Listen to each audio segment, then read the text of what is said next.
Greetings. I continue our tour through Clark County in southeastern Indiana by visiting the Indiana's oldest state forest, Clark State Forest. You'll find information about Clark State Forest, as well as many other Indiana destinations in my book, Southeast Indiana Road Trips. The book includes scores of destinations for day trips in the state, including parks, museums, drive-in theaters, as well as farmers markets, wineries, and public access sites. The book is part of a 9-book series that includes every region in Indiana.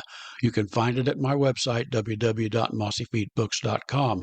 There you'll find links to purchase it on Amazon, Barnes & Noble, Apple, and other online retailers in either ebook or softbound format. An audiobook version is available on Google Play. You can also purchase direct from me by credit card. I will sign the book upon request. The entire set can be purchased at a money-saving price. Now on to the presentation on Clark State Forest. Clark State Forest features a diversity of activities for the nature lover. Hiking, fishing, picnicking, hunting, and horseback riding are all activities which you can pursue there. Add that to the scenic drive, which encircles the facility of the ingredients for a fun day outdoors. An historical marker near the entrance of Clark State Forest notes the significance of the facility. It's entitled Clark State Forest, and it's on US 31, Clark State Forest, 100 yards past the entrance on the south side of the Forest Road, north of Henryville in Clark County. The marker text is Indiana's oldest state forest, established in 1903. Portions of Clark's grant in 1781 included the original 2,000 acres. Experimental plantings and reforestation began in 1904, became national model of scientific forestry. Multiple land uses include timber management, recreational activities, wildlife areas, and watershed protection. Watershed protection. I've written a little bit beyond this, the notation on the marker. And that goes like this. It's at the time of settlement, vast forests covered Indiana. These forests spawned many industries dependent upon the high-quality hardwood found in these forests. Many furniture makers located in the state and shipbuilders along the Ohio River need the lumber for shipbuilding. In addition, much of the valuable timber was exported. The state appointed Charles Deem to oversee the operation of the forest. By 1900, many areas had become deforested. Concern rose that the valuable industries that created jobs would close due to lack of wood. To deal with the problem, the Indiana General Assembly created the Indiana State Board of Forestry in 1901. In 1903, the state purchased land in Clark County and established Clark State Forest to experiment with forest management practices and to grow tree seedlings.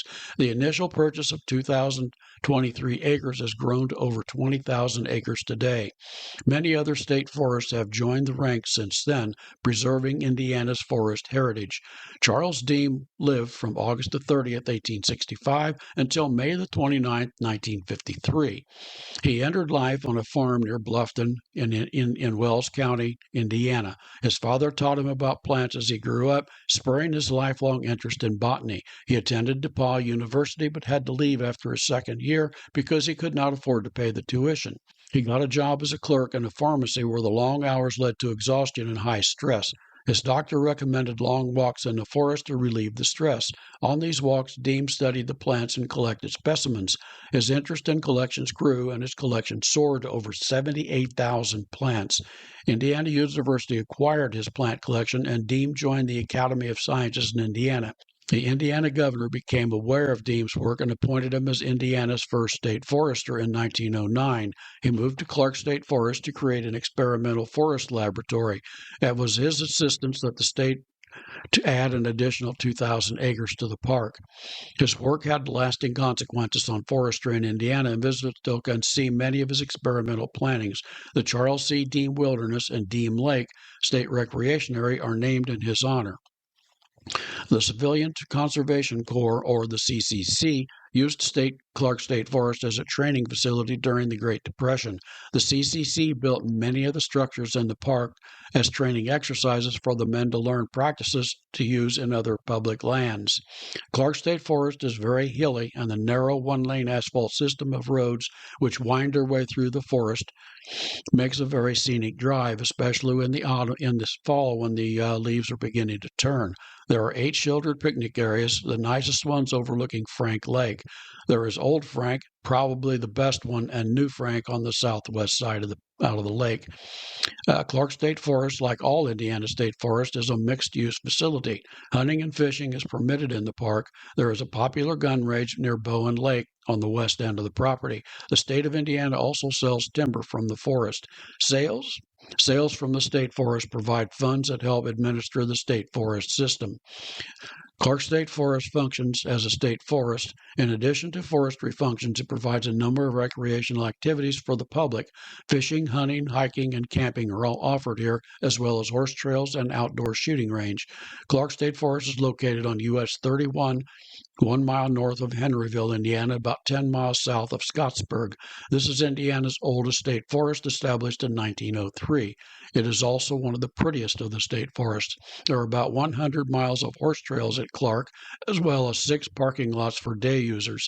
Horse riding along the wooded hills of Clark State Forest is a popular activity, and the weekends will find many horse riders on the trail.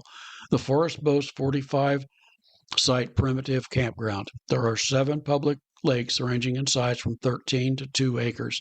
Frank Lake at 13 acres is on the southeast side of Clark, the main road winding past it, and 2 picnic areas. Fishing is permitted with an Indiana fishing license in any of these lakes. The road climbs a rather impressive hill up to the fire tower. On the left, just before the fire tower, is a picnic area with a very impressive view. On a clear day, the skyline of Louisville, Kentucky, 20 miles to the south, can be visible against the background of trees and sky. There are 2 unmarked trails here, one descending the hill to the west of the shelter, and another is a quarter-mile loop which affords some scenic views in the fall and winter when the leaves are down. Another trail, little used, leads down the hill.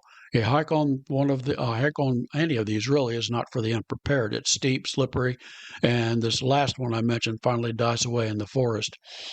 A return trip up the hill is then necessary. This is a very pretty trail with some nice views, but is not for the inexperienced hiker. The fire tower is the next item of interest on this road. 98 steps to the top. The tower is about 100 feet tall. Unlike most fire towers, access to the lookout is permitted. An unfettered look at the surrounding countryside here makes it well worth the climb up. Again, Louisville is visible to the south, as well as some Indiana villages in other directions. You can complete the loop around the forest by turning right at the satellite dish antenna, right again at Bloomington Trail. This leads back to US 31. Maps are available at the State Forest Office, which is just off US 31. The entrance about a quarter mile north of the entrance to Clark State Forest. There are only 2 marked hiking trails at Clark State Forest, the Point 9 White Oak Trail. This trailhead is right before the turnoff to Old Frank. The Forest Resource Trail is a 1-mile loop located near the main entrance. The trailhead is near the Pine Lake picnic area. Clark State Forest features a variety of activities for the nature lover. You'll find Clark State Forest, P.O. Box 119, Henryville, Indiana, 812-294-4306. It's near Henryville, Indiana, and Henryville is located north of Clarkstown on I-65 and US 31 at its intersection with Indiana State Road 160. Exit 19 from I-65 provides access to Henryville via State Road 160. Morristown was the first name chosen for Henryville when established in 1850. A gentleman that had served in the Pennsylvania militia, Colonel Henry Ferguson, purchased the land that became established on and persuaded the newly developing railroad to run past the town. To honor his efforts, the town people renamed the town Henrysville. Colonel Harland Sanders, founder of Kentucky Fried Chicken, was born in a wooden shack 3 miles east of Henryville on September the 9th, 1890, and lived at the area until around 1905. On March the 2nd, 2012, tornadoes tore through the town, destroying the Henryville Elementary School and the Henryville Junior-Senior High School, as well as much of the town. 3 people died in the disaster. Henry Ferguson, the town's founder, or the person that lends his name to the town, lived from 1804 until 1860. A native of Washington County, Pennsylvania, Henry received his education at local public schools. He joined the Pennsylvania militia, attaining a rank of colonel. He married Nancy Young, with whom he would have 7 children. The Ferguson family migrated to Clark County, Indiana, around 1842. He purchased land and farmed at the site until and farmed at the site of the town that later bore his name. He became active in local politics. Upon learning of the proposed Jeffersonville-Madison and Indianapolis Railroad, he encouraged the rail line to locate in this area by donating and selling land to the company. He also aided it in some of the grading work for the railbed. The company later hired him to work as a paymaster until his retirement in 1854. He helped plat the town, which he called Morristown, in 1850. The nearby famous guy, Colonel Harland Sanders, lived from September the 9th, 1890 until December the 16th, 1980. Harland Sanders' life exemplifies the rags to riches story that is so much of the American experience. Colonel Sanders rose above poverty, failure, and economic depression to eventually find success and launch the modern-day fast food franchise model. His resume included stints as a life insurance salesman, steam engine stoker, railway worker, secretary, and entrepreneur. His fiery temper got him involved in brawls and made him the bane of early franchise holders that did not adhere to his strict standards. His mother, Margaret Ann Dunley Sanders, gave birth to him in their 4-room home near Henryville, Indiana. He was the eldest of 4 children born by her and her husband Wilbur David Sanders. Wilbur died suddenly from a fever when Harland was 5. His mother found work in a cannery and was absent for long periods of time, leaving Harland to care for the younger children. During these years, Harland learned to cook using food the children foraged from their mother while the mother was away. At age 10, 2 local farmers hired the boy as a farmhand. His mother eventually remarried and the family moved to Greenwood, Indiana. In the 7th grade, Harland dropped out of school and moved to live with a farmer to do farm work. For a time, he lived with an uncle in New Albany, working as a conductor. He falsified his age and joined the military in 1906.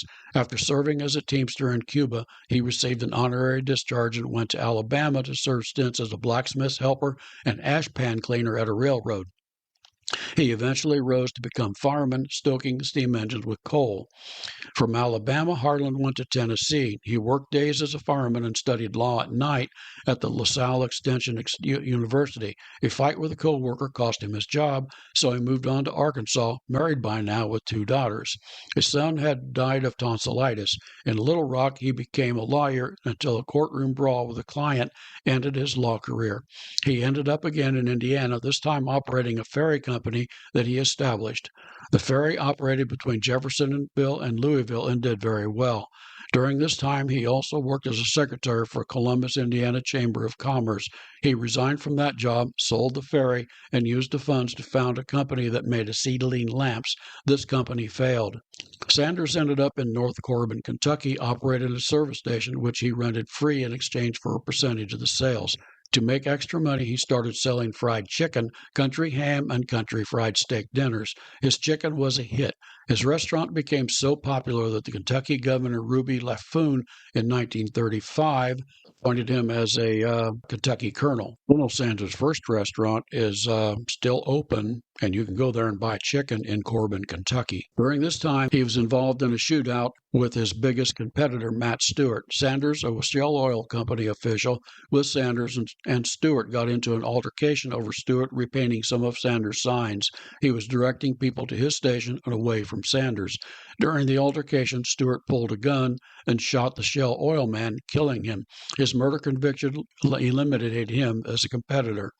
By 1940, Sanders had perfected his fried chicken recipe. He opened a new 140-seat restaurant in Asheville, North Carolina. When the war started, the government started rationing gas for the war effort. All tourism stopped, forcing Sanders to close the restaurant. In 1952, Sanders began selling franchises for his recipe. He would go to restaurants around the country and cook for the owner and employees. He often slept in his car while on these trips. If they liked the chicken, he would offer to sell them his franchise franchise. He would claim a royalty of 4 cents per chicken. He sold his first franchise in 1952 to a restaurant owner in Salt Lake City, Utah. His fledgling company grew, and by 1964, he sold the company to the Kentucky Fried Chicken Corporation. He received $2 million for his company. Harland moved to Louisville, where he died of leukemia in 1980. His body laid in state at the state capitol in Frankfort. His grave lies in Cave Hill Cemetery in Louisville. At his death, there were an estimated 6,000 Kentucky Fried Chicken franchises operating around the world. He didn't do too bad for a poor farm boy from Henryville, Indiana. This concludes our visit to the Clark State Forest. Next week, I will introduce you to another fascinating place in Indiana after I decide what it's going to be. Remember to visit my website, www.mossyfeetbooks, to find sample chapters of my books, which number over 130 titles. You can also purchase the books there, as well as find links to my other podcasts, Indiana History, Timeline, and the American History Stories, as well as could go to my YouTube channel. Residents of that Southeastern Indiana can also find my books at the Walnut Street Variety Shop on George Street in downtown Batesville. Purchasing a book helps support my research and writing activities.